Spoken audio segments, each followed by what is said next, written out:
नमस्कार लहान मित्रांनो. आज आपण ऐकणार आहोत एक गोडशी गोष्ट. एका लहानशा गावाजवळ एक हिरवगार माळरान होतं.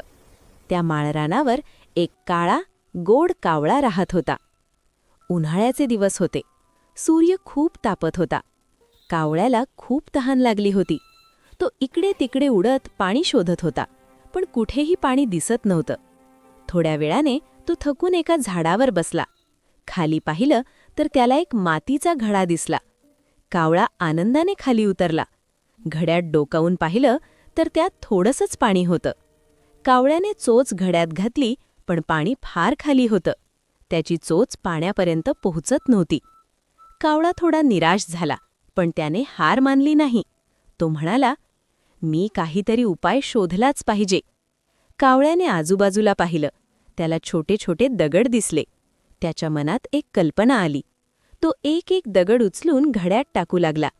प्रत्येक दगड टाकल्यावर पाण्याची पातळी हळूहळू वर येऊ लागली. थोड्याच वेळात पाणी घड्याच्या तोंडाशी आलं. कावळ्याने आनंदाने पाणी प्यायलं. त्याची तहान भागली. तो खूप खुश झाला.